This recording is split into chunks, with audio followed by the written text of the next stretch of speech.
Dans l'actualité nationale, un bateau de pêche clandestin en provenance du Ghana a échoué au large des côtes du village de Nguessandon dans la région de Jacquesville.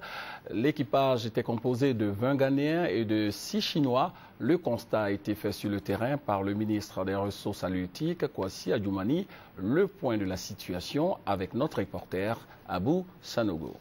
Le bateau de pêche en provenance de Takoradi, au Ghana, a échoué sur la plage du village de Nguessandon, situé à 3 km de Toutouzou, aux Zalem, dans le département de Grand Laou. 6 Chinois et 20 Ghanéens constituent l'équipage du chalutier. Au dit des villageois, l'accident est survenu dans la nuit du dimanche aux environs de 23 heures. Nous avons constaté que depuis hier très tard la nuit, il y a un bateau qui a été ensablé.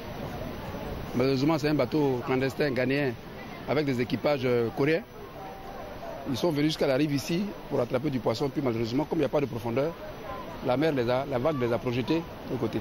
Nous avons souhaité depuis toujours que l'embouchure de Grand Laou soit ouverte pour la population, mais seulement on demande toujours à l'État de Côte d'Ivoire de tout faire pour voir le cas de Grand Laou, parce que nous n'avons pas autre chose pour vivre que le poisson et le coco. Ce sont 2100 cartons de 20 à 25 kg de poissons de première catégorie et environ 2 tonnes de goudaï, poissons de 3e catégorie, qui ont été saisis, soit un total de 45 tonnes de poissons.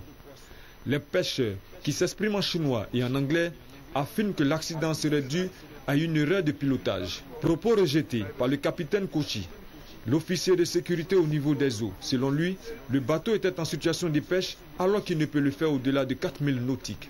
Les populations venues nombreuses sur la plage voulaient se servir en poisson, mais elles ont été vite contenues par les forces républicaines. Le ministre des Ressources animales et halieutiques, Kobena Kwasi Adjoumani, a demandé aux populations de savoir raison garder.